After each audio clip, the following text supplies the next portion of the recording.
The following is a production of DallasCowboys.com and the Dallas Cowboys Football Club. How about them Cowboys? Yeah, go Cowboys! This is Talkin Cowboys.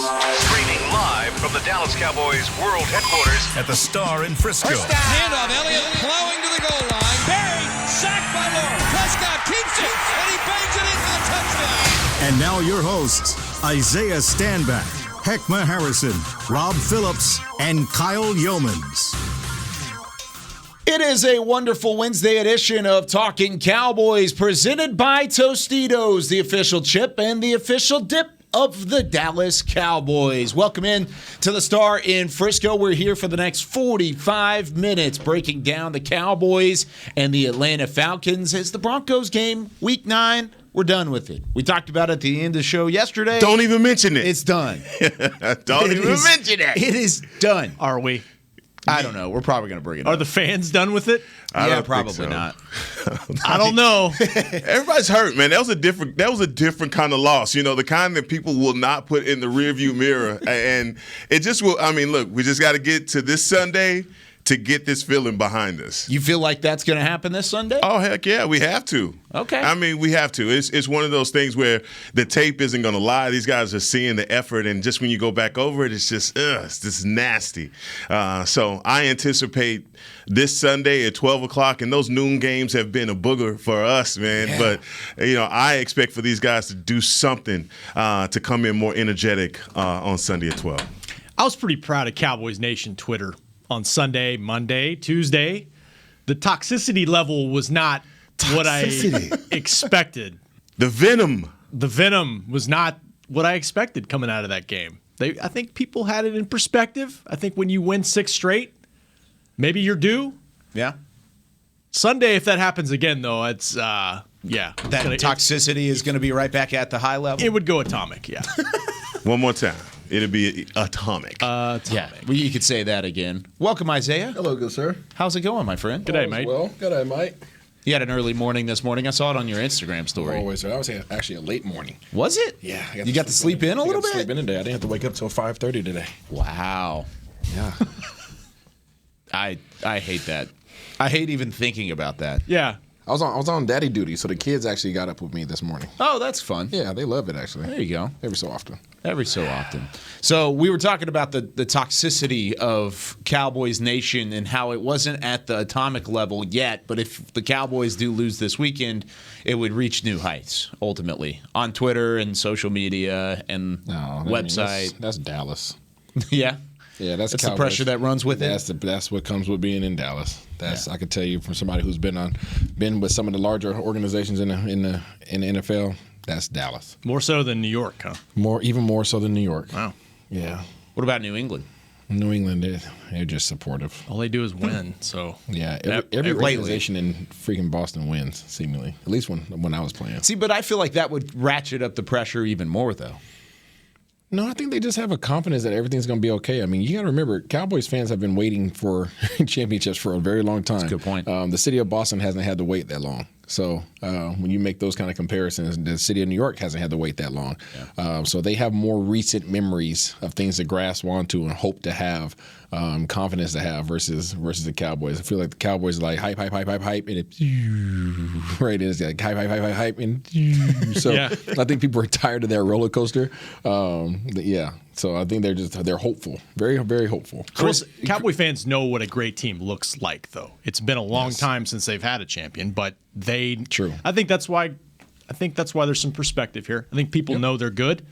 They just have to show it. They have to come out with the energy that they had during that 6-game win streak. So a big part of it's about themselves. And then also the fact that we're always in the national media and in everyone's face. So the expectation and the disappointment is always front and center as well. Yep. And you talk about other organizations like Boston. I mean, they were a grease fire for a number of years. And so it wasn't until Belichick and Tom Brady got there that any of that even started. So, I mean, you talk about the history of the Dallas Cowboys and winning Super Bowls. I mean, this is an expectation.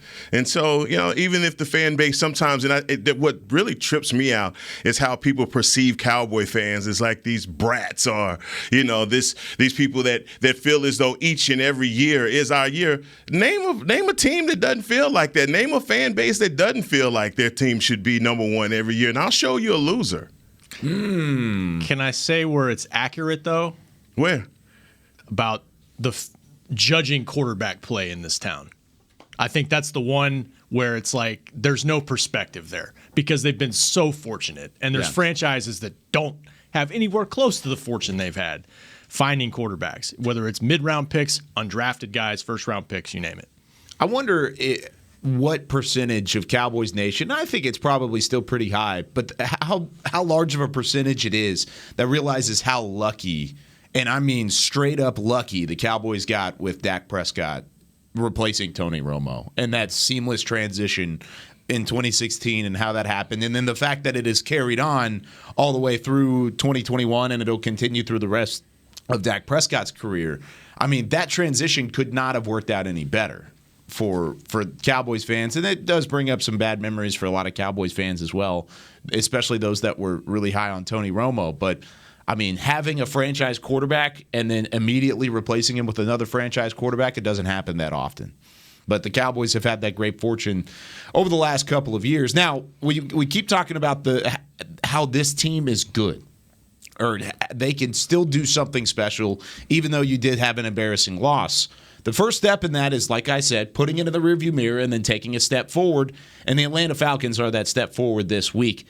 You also got a guy who knows the Atlanta Falcons pretty darn well, and that's Dan Quinn, defensive coordinator, former head coach of the Falcons. And Heckma, you posed this question in our group message earlier in the week, but do you think Dan Quinn has that brings a little bit of an advantage, the fact that he knows that organization inside and out, and the fact that he has already left his stamp on this defensive unit? Yeah, I mean, and he even said it in his interview that maybe only on personnel because he drafted most of these guys, but their systems and everything that they do now is completely different from when he was there. And so studying tendencies, all that, that may be important, but still the defenses, offense, everything is completely different from when he was there. So, I mean, again, if there's any advantage, it's just on personnel alone. What do you guys think about having that? Isaiah, did you ever play against a former coach like that? Not head coach, but. Oh. I mean, did you have a head coach? Yeah. I was thinking Belichick, but. Yeah. Belichick. Garrett, right? Yeah, played against Garrett. I mean, but that stuff does. As a player, it really doesn't matter. I mean, coaching-wise, knowing the personnel, right? Knowing the personnel and knowing if there's obviously guys still on that roster that he's familiarized with, then he understands their strengths and their weaknesses, and you can play to those things. I think teams are. It's no different than like Diggs. Diggs was balling out the first part of the season, right? And now teams know what he's great at, but they also know what he's vulnerable to, right? So when you're a coach and you coach those guys, you also know those things. You know what they're more inclined to do. These guys, he's more inclined to jump on this type of route. They're more inclined to take this type of set when we line up in this type of front. So there's advantages like that that I'm sure that he'll bring to those meetings. But other than that, guys just got to show up and play. Yeah, I mean, he was with Matt Ryan for 6 years. So I think in 6 years, you've got a pretty good read on what he likes, what tendencies he doesn't like. And so I think that helps. But even from a personnel standpoint, some of the guys that are driving their offense weren't there when he was there. Cordero Patterson was not there. Kyle Pitts was not there. So I think it helps maybe, especially from the quarterback perspective, because they had a close relationship and they worked together for a long time. But, yeah, the scheme of the offense is different and a lot of the personnel is different. How much crossover is there between a defensive coordinator and a quarterback whenever – or not even a defensive coordinator, but a head coach and a quarterback when the head coach is so defensive-minded? I mean, there's a lot. You know exactly what Matt Ryan doesn't like. You know exactly the looks that he likes. So when he used to call him when the plays came in, and he, obviously passed him along or gave Matt Ryan okay, like he knew exactly what plays he wanted. Right, I like this type of look. Yeah. I feel confident in this. So I'm pretty sure Dan Quinn's going to stay away from those kind of looks. He also knows exactly what pisses Matt Ryan off or what causes him issues, and he was able to fire those things up in practice or not, simply to have whatever type of practice they were looking for. So he knows the advantages and disadvantages, and it'll be interesting to see. It'll be very interesting to see. Tendencies. Exactly. Yeah, the tendencies, man. Yeah. Your quarterback. If you're a head coach, your quarterback. And I love what he had to say about it. He says he's an ultimate competitor. And knowing that, Matt Ryan has been one of those quarterbacks over the years that has gone as high as he could possibly go to, going to a Super Bowl, and going as low as he could possibly go with just – team having an awful season, him being injured. Right now, I think even in the evaluation of the Falcons, it's just really kind of weird to see them without Julio and some of the guys that have been a part of their team for so many years. They're completely changed. And I think the team that we're going to see come in here on Sunday is going to be a lot different from the one that was here last year, that we, obviously the famed watermelon kick and all of that. And it was a victory that we had to pull out. But I want to see what Arthur Smith brings to the table. I think Arthur Smith, a new head coach of the Atlanta Falcons, 39 years old, one of those offensive minds that everyone kind of thrust to the front.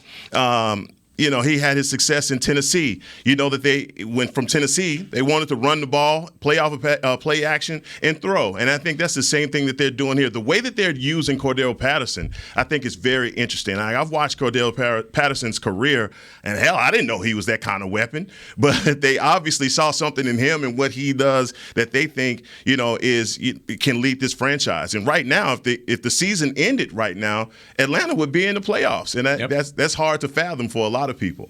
And that's another thing. You can't overlook this team as well. I don't think that's going to be a problem after what the Broncos just did. But you can't overlook this squad as well. Just because they had a poor start to the year, they've won some gritty games, 4-4, and all 4 of their wins have been within a single score. I mean, they've won close games. And I guess through the Cowboys side of things, they've won close games as well. So if you want to kind of look at the two back and forth, you got to make sure you take them seriously. Now, with Dan Quinn and the game plan that he has and the fact that he knows the personnel to a certain extent on the offensive side of the football, what would he say the strengths are of this Atlanta squad? Would it be Cordell Patterson? Would it be Kyle Pitts?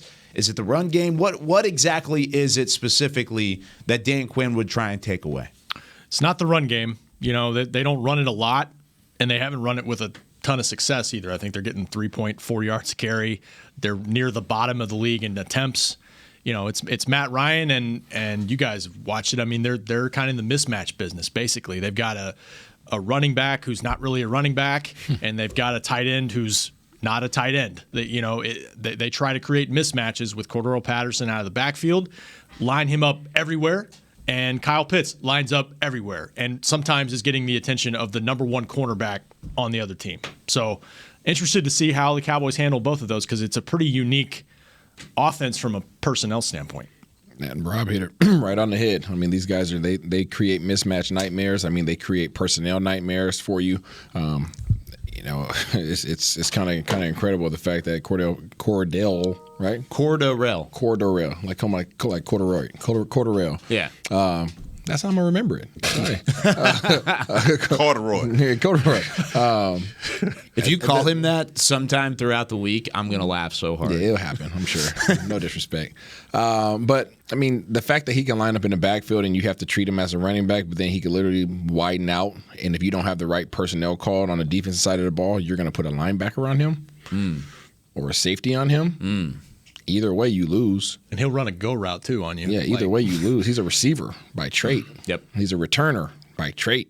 So you line up anybody but Micah Parsons, you're going to lose. So you line up, Jaron Kearse and try to guard him on a route, it's probably not going to end well, even though Kearse has had a good year, sticking tight ends. This is not a tight end. This is not a running back. This is a wide receiver that has the size to be able to lay the hammer down when need to be. So that's just Rob's point. They create those matchup issues for you, and I'm interested to see personnel wise what we go out there with on defense when they come out in these different packages. Because again, if Pitts widens out, who do you put on him? If Cordell comes out the backfield, then what do you do?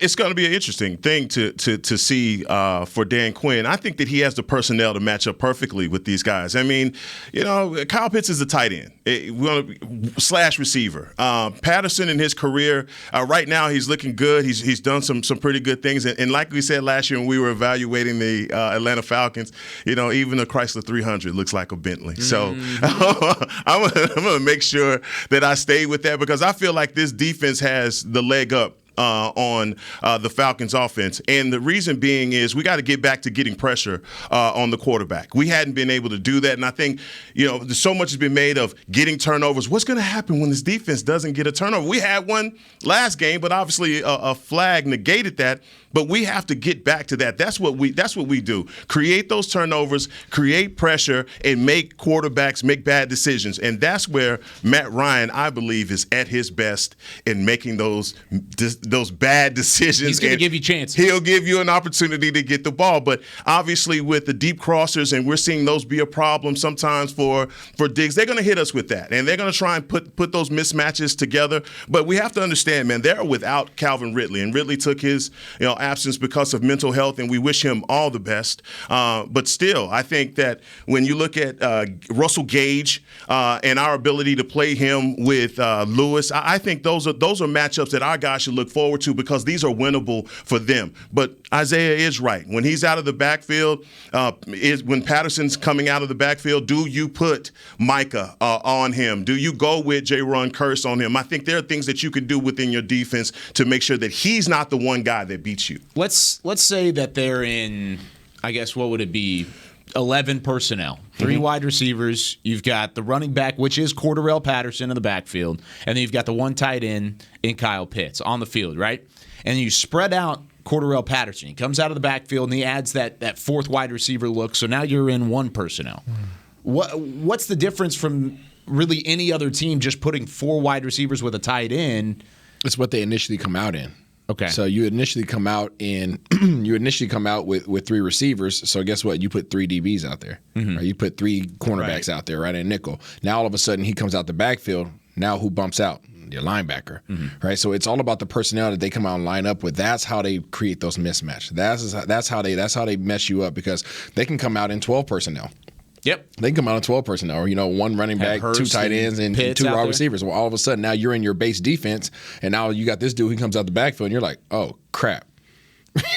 Or they have a short split with their receiver, and now they run Pitts outside, and then they motion Patterson, and now they're in an empty set, and you're guarding Pitts with a cornerback, and you're guarding Patterson with the doggone linebacker. It's just they can create some bad situations for you. Everybody's going to have their antennas up. But how do you combat that? Maybe even prior to the snap with personnel, who do you put out there if you know that there's a chance that Patterson does split out wide? I mean, I think you negate it by doing exactly what Rob said. Rob said they're not running the ball well. They're not running the ball well. So knowing that they're not running the ball well, you might be able to come out in these nickel type sets and just say, hey, guess what? No matter what you do, we can stop your run, even in this personnel grouping. And if you decide to widen these guys out, we have the personnel out there to go ahead and guard you. You're not going to mess us up in that regard. You call it a big nickel, whatever you want. Yeah. We're typically in the nickel anyways. Yeah. So I mean, whether they go empty or they go with him in the one, as the back in the backfield, we're usually there. And for me,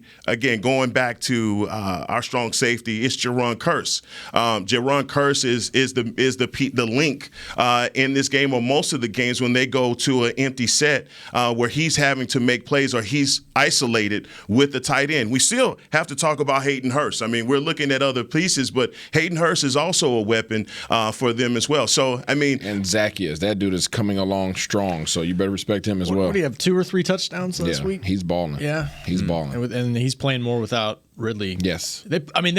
Cowboys play a lot of big nickel, like you said. And if you watch, the Falcons will run against that and hand it off if they see, kind of a light front. But, yeah, they haven't run it that great. And I do think, to your point, the Cowboys are way better equipped this year than they were last year with Kearse's versatility.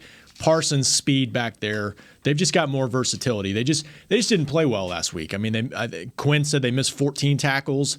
They didn't finish runs, didn't finish plays. They were trying to strip the ball, trying to get that takeaway instead of just wrapping up and finishing the play. Mm-hmm. It just wasn't a good performance. And if you go back to the Patriots game, I think they tried to test the Cowboys in space with their tight ends and their running backs. So see how it responds. It'd be a good chess match. I think stopping the run is going to be one of the easier assignments, but it's still something that concerns me because of the way that the Cowboys defense has given up some chunk yardage on a couple of occasions this year. If they come out and play like they did against Minnesota, you're going to feel pretty good. If they come out and play like they did last week against Denver, you're going to feel like maybe you're missing something. And by the way, going back to your takeaway point earlier, I meant to mention this yesterday, but now I thought we had an answer after the Minnesota game, and the Cowboys defense did not have a takeaway. I was like, wow, this defense can still play when they don't have a takeaway. This is awesome. This is going to be really good moving forward. And then the next week, it just completely went the opposite direction. Didn't have a takeaway, and you didn't play well. So we have two opposite ends of the spectrum. If the Cowboys can even find a middle ground, I feel like you're going to be fine with it. But there's more to talk about with that moving forward. When we come back here on Talkin' Cowboys, is Matt Ryan still Matt Ryan? What can he do that picks apart this Cowboys defense? And who needs to step up on the defensive line when we return right after this? Honey, big news. Gary, are you okay? Oh, I'm not Gary anymore. I'm Jackie Flash. What? See, I want the latest smartphone, but the best deals are only for new customers. So, to get a new customer deal, I changed my name to Jackie Flash. Okay, but the best smartphone deals at AT&T are for everyone, new and existing customers. That's huge. Then guess who's getting a deal? Is it Jackie Flash? Jackie Flash. It's not complicated. At AT&T, our best smartphone deals are for everyone. Restrictions apply. Visit att.com for details. New Dr. Pepper Zero Sugar. You deserve it. I do deserve that. You deserve decadent flavor without sugar. And a day at the beach without sand getting everywhere.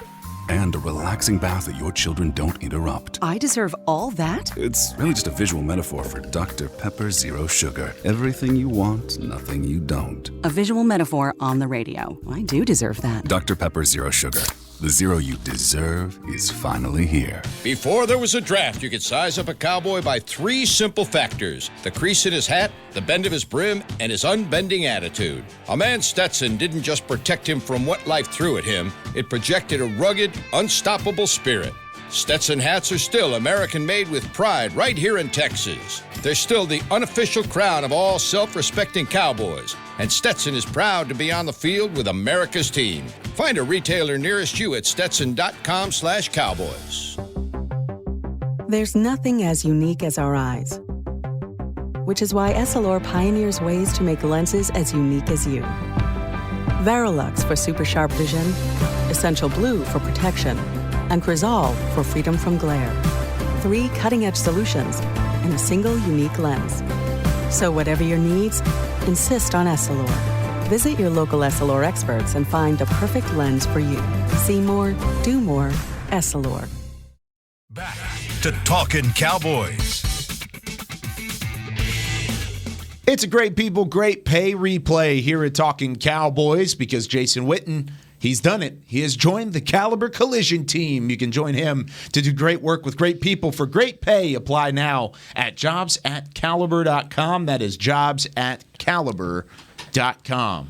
Second segment here of Talkin' Cowboys here on a wonderful Wednesday. Heckma Harrison, Isaiah Stanback, Rob Phillips. I'm Kyle Yeomans. Chris Beam in the back. And I posed this question going into the break. Is Matt Ryan still Matt Ryan? Can he put up big numbers? Well, over the first 4 games of the year, the answer was probably no. Went 1-3, averaged under 20 points per game. Points per game allowed for the defense was 32 points per game, so it's not like the defense really helped him out a whole lot. But over the last 4 games, however, the Falcons are 3-1. They've averaged over 24 points per game, so seeing an uptick there. And the defense is playing much better with 5 takeaways and averaging just 23 points against. So I ask you the same question. Based off of the numbers that you heard there, is Matt Ryan still good enough? Is he still elevated his game enough, Heckma, to be able to pick apart a defense like he did early in his career? Well, he has the best nickname in the game. Matty Ice? It's Matty Ice. And he has been his nickname is so good that almost every Matt in the world has probably been called Matty Ice at some point. At some point. I stole the nickname for some you people. called Matt Kent, who does great work in the studio, Matty Ice, like every day. You know, I grew up in a neighborhood where if you a nickname, boy, you bet if you got one, it sticks. It stick, and it stays with you. And a lot of people give you a bad nickname. I was about to say, there's probably not some good ones in there. Nah, you know what? It is some good ones, but I'm telling you, they stay with you with Matty. And look, I know you're thinking of some right now. I got some too. I might want somewhere else. Yeah, he's probably thinking of KY. No, well, but Matt on the air. Yeah, the thing is, you're right. I mean, Matt Ryan is a veteran quarterback that hasn't lost it. He's not one of those guys that has fell off the deep end. He's lost some of his receiver depth for sure, but he's still able to make all the throws. He's still competent, and he knows that he can get the ball there. I just think that as far as his protection and things like that, those things are breaking down. It doesn't matter whether you're an old quarterback or you see Justin Fields in Chicago. Man, you can't maneuver and do a whole lot when you don't have time in the pocket, and that's going to be the biggest thing for him because he needs for these plays to develop. I think that their head coach definitely tries to put him in a position to be successful. They change his launching point in certain games you've seen where they're getting pressure on him. But again, I think for the Dallas Cowboys, they cannot come into this game being overconfident. The number one thing has to be is getting pressure on Matt Ryan and creating those turnovers. How do you do that against this offensive line? Is this offensive line better than any of the ones you've seen previously? No, this offensive line is struggling. And Matty Ice turns lukewarm whenever he has some pressure. Whenever he has to move his feet. He literally melts. Yeah, exactly. He's the doggone snowman. But no, he can still deliver the ball. He's still. You have to respect this man. Don't disrespect him. We learned our lesson in that already. There's a reason why I sit up here and talk about how good players are every week. You have to respect this dude, but the way that you can throw him off his game is get some pressure on him. And whether that results in sacks or not, I think it still affects the game just as much. He doesn't throw the ball well on the move. And he has guys that are able to get to the middle of the field right now. A lot of times you're worried about guys outside the hashes. You're worried about guys outside the numbers in the NFL. He has guys that can work the middle now. And that's dangerous if you allow for him to set his feet back there and be comfortable. Yeah, Gage does that. Zacharias does that. Obviously, Pitts does that. Yeah. I thought against the Saints he did a pretty good job of just buying a little extra time, moving up in the pocket, climbing the pocket, because you're right, like the pressure was on him, and it's not the strength of their offense right now, even though they have some good players, Jake Matthews, obviously. So, but he can buy a little extra time. I think the thing you worry about is just he has seen everything in the NFL. He's seen every coverage you can throw at him, and honestly, when we talked about. It goes the other way. I mean, he's been around Quinn for a long time. I think one thing you give Quinn credit for, and he talked about it Monday, is he's changed a lot of his philosophy. He's, when he came here, we said, he's a cover 3 defense. He plays a lot of different coverages, and completely changed. Yeah, and that's part of him adapting after he got let go from the Falcons. He said he went back 7 years and looked at everything I did, Seattle, Atlanta, and tried to kind of change that up and add more. And that'll be important against a guy that he coached for 6 years. Yeah, and he also went 276 for 4 touchdowns last year versus us. So let's not forget that. He's done it. If I gave you one guess to say where Matt Ryan ranks in terms of completion percentage, efficiency in the NFL since week 3, what would your guess be? I wouldn't know. You wouldn't know? His completion percentage? Yeah, completion percentage. It's almost 70, right? Yeah. Yeah. 70? Yeah. 69.5 completion percentage since week 3. That's second in the NFL, only behind Kyler Murray. So in that winning streak, or the 3-1 streak that I mentioned coming into the segment, he's been dealing. So that's pretty good. He's been dealing. Yeah, 70% completion rate is pretty good. Pretty good, right? But Dak Prescott used to have one of those. But, these guys they don't have a lot of explosive plays. And so those are all short yardage things that he's doing. So, I mean, for our worries about our defense has been all the big play. The big play, giving up the big play has been our Achilles heel. I think in you just can't allow for Atlanta to get certain things going. We talk about them not having a true running back. Well, when they turn to hand the ball off to Mike Davis and he's grinding up some yards, that kind of opens up everything on their offense. You want to keep them in the bubble that they came in. They're not used to getting those big chunk plays, but when they do, that's when you see their offense actually clicking.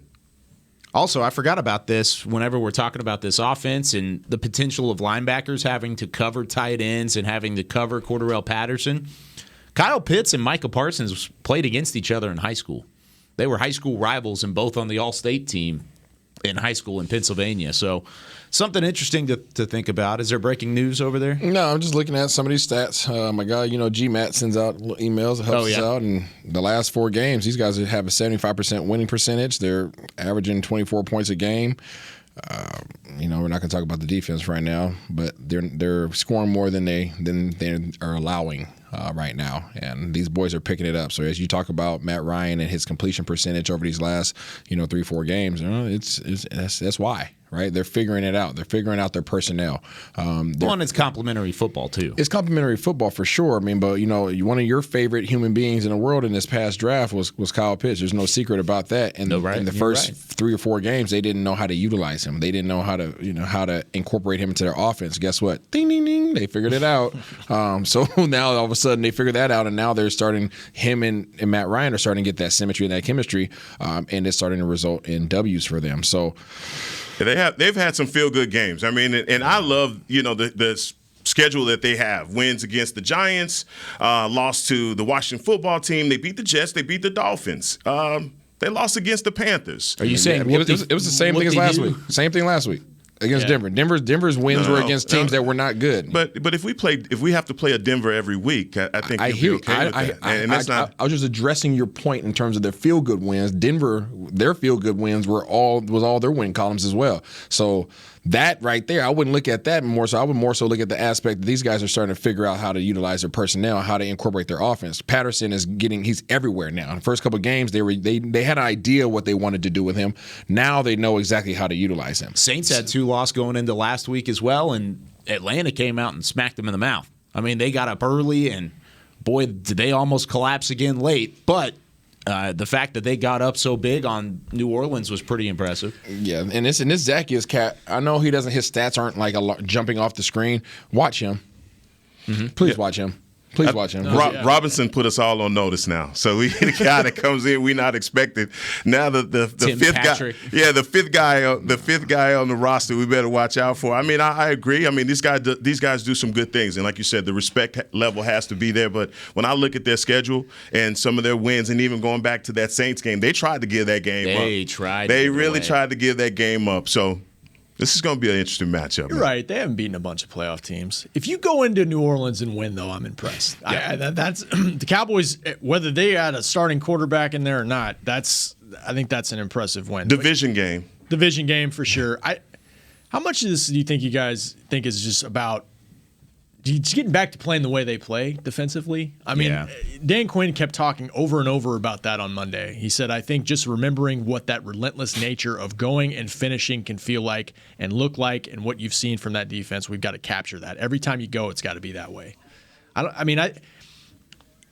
Personnel-wise, there's mismatches, all that, but they were not physical. They were not. They missed tackles. I think some of this stuff is self-scout and just get back to playing the way you play. And they'll be all right in that regard. Although, like you said, they're still giving up big plays. That's been a common theme every week, whether it's run game, mostly in the pass game, but they gave up too many big. I think they had 6 explosive runs for like 130 yards. Broncos did last week. I love that, man. And it's a term people use in football and in sports, period. Let's get back to being us. And I think if we get back to being us, you'll feel better about going in and smacking the Falcons around, because you had to feel horrible about your effort versus the Broncos and the tackles. And you talked about it. You going in, you're trying to strip guys, and they're getting away and getting 10, 15 extra yards. Get the guy down. This is the first time I think I've seen a game where we made contact and the runner kept going. Yeah. And so this is if this is going to be a first time, let it be the last time. Got to make it be the last time. Now, for those of you who played the game, both of you at the end of the table, when there's a loss like that and you turn around, you have to get back to being yourself. What's the approach from a practice standpoint? What kind of practice are you having? Because the Cowboys are back on the field today. What kind of practice are you having today and tomorrow in order to get back to that point? Oklahoma drill? Bull in the ring. We're going bull in the ring. No, it's no different. It's just, you're just more dialed in. You're just asking guys to be more dialed in. You recognize that this is such a PR answer, and I'm so upset about it. I mean, it is. I mean, you're asking guys to be more dialed in, watch more film. Be more intent on executing your assignments. This was not a physical just beating in terms of us just getting thrall like New England did on our first drive. That was just being out physical because we just couldn't stop them physically. Mm-hmm. This was out physical because guys just didn't show up, and they mentally weren't there. So to your point, Heckman, if the guys get back to showing up, get back to approaching the game the proper way and executing, then I think we're feeling pretty doggone good about it. But in terms of practice, it's just dial in. Hey, get back, focus. Whatever happened to you last week, get that mess about your system, get locked back in. We did not just face a doggone Monstars and they just came and just thrashed us. So, hit them high, hit them low. Hit them low. That's not what just happened.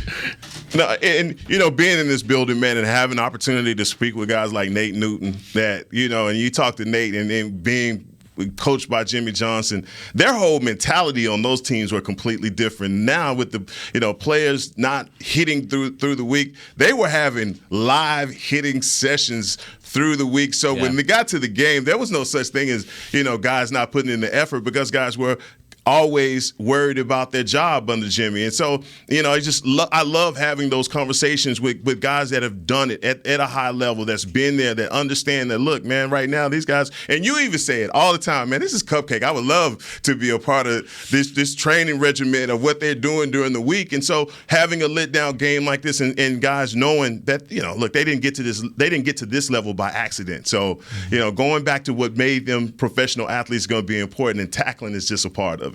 Under this schedule, Isaiah, you could have played another 8 games. Bro, I'm thinking about stretching right now. Don't do it. You Don't Just get sit out right there. dog. At least be a long snapper. You got to beat Barry Church in a race first, dude. You got to make it happen. First. B from Ohio doesn't have a chance. Doesn't have a chance. No chance. Drinking too much of that wine, huh? Mm-hmm. Sipping on that. The wine. man makes his own wine. Yeah, I would be sipping on it too if I was in. All right, demise, brother. Let's take a break. When we come back, who is under the most pressure on defense to have a good performance on Sunday when we return here on Talkin Cowboys? Hi, I'm Clint Tillison with... And I'm Jay Novacek, and we're both with... United Ag and Turf, the official tractor provider of the Dallas Cowboys. So, if you need a tractor to bale some hay, a mower to cut some grass, or a gator to get some chores done... Get a John Deere at United Ag and Turf. And then, let's get to work. Hey, Jay, that's my line. Well, not today. Get to work with a John Deere tractor package that's just right for you and your budget. Visit UnitedAgAndTurf.com. The Cowboys way, where 16 Hall of Famers and 5 championships shows us what success looks like. Where turkey is always the second best part of Thanksgiving Day. Where we are all defined by one single thing, the star. Where we as fans know it's our job to keep the tradition going. Bank of America is proud to be the official bank of the Dallas Cowboys and to support the quest of living life the Cowboys way. Copyright 2020, Bank of America Corporation. Want to use what the pros use? How about the official men's skincare brand of the Dallas Cowboys, Jack Black? Right now, you can get the Jack Black Starter, a curated collection of Cowboys locker room favorites for just $10 with free shipping. The starter includes 4 Jack Black skincare favorites, plus a full-sized intense therapy lip balm. Go to getjackblack.com/Cowboys and use the code word TEAMJB. That's getjackblack.com/Cowboys. The Jack Black Starter, $10, free shipping. Honey, big news. Gary, are you okay? Oh, I'm not Gary anymore. I'm Jackie Flash. What? See, I want the latest smartphone, but the best deals are only for new customers. So, to get a new customer deal, I changed my name to Jackie Flash. Okay, but the best smartphone deals at AT&T are for everyone, new and existing customers. That's huge. Then guess who's getting a deal? Is it Jackie Flash? Jackie Flash. It's not complicated. At AT&T, our best smartphone deals are for everyone. Restrictions apply. Visit att.com for details. Back to Talkin' Cowboys. Whether you're watching from home or you're cheering in the stands with Essilor lenses, you can see every exciting play. Book an appointment at your local Essilor experts and see what Essilor can do for you. See more, do more. Essilor on Talking Cowboys. Come on, dog. Look at me. I feel like he pooted at the same time.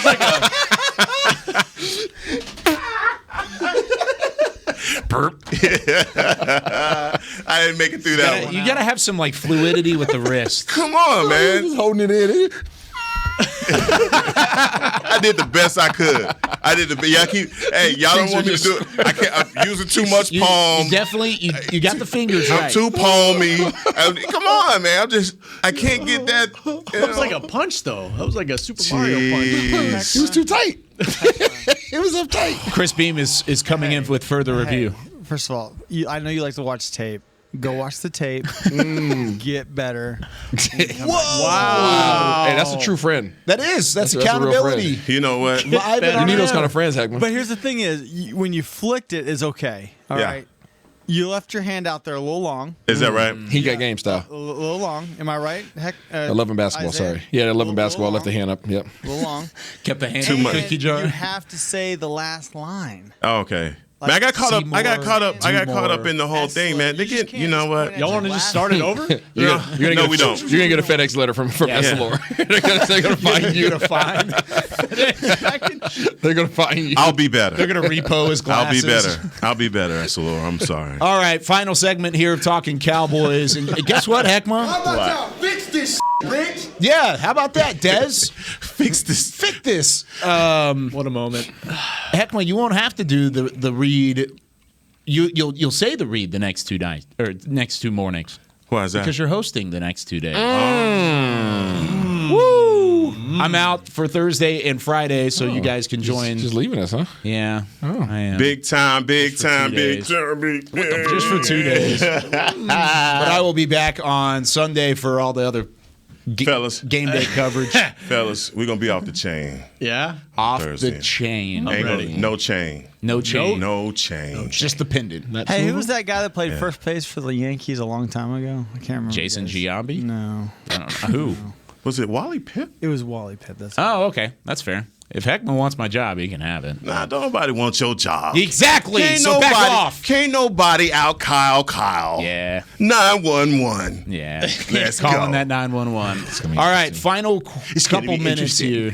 Final couple minutes. So he said? Yeah. When did I say that? No, that's what he just said. This is going to be interesting.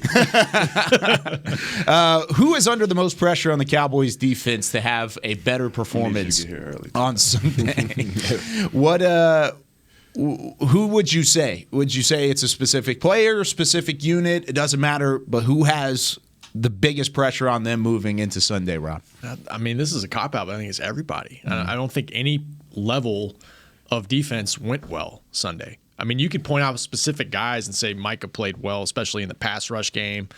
Leighton had a bunch of tackles, but I don't think top to bottom it went well for anybody. And I know you put Trayvon Diggs on the rundown there, and I think he's an interesting guy to talk about because he's got all these interceptions, but he's got some penalties lately, and he's given up some plays. And either Quinn or Mike McCarthy said he's probably playing. I think Mike said he's playing a little too aggressive right now. So how does he strike that balance? Because that's what makes him good as a cover guy. But how do you not give up as much as he's been giving up lately as well? Yeah. I think Curse has to have a big game. I think Curse and Parsons, and obviously depends on what Coach Quinn does in terms of personnel matchups, but Curse is going to have his hands full, obviously, with Pitts, and I think Parsons will be the guy that's kind of touted to be following around Patterson anywhere he goes. That's what I would do.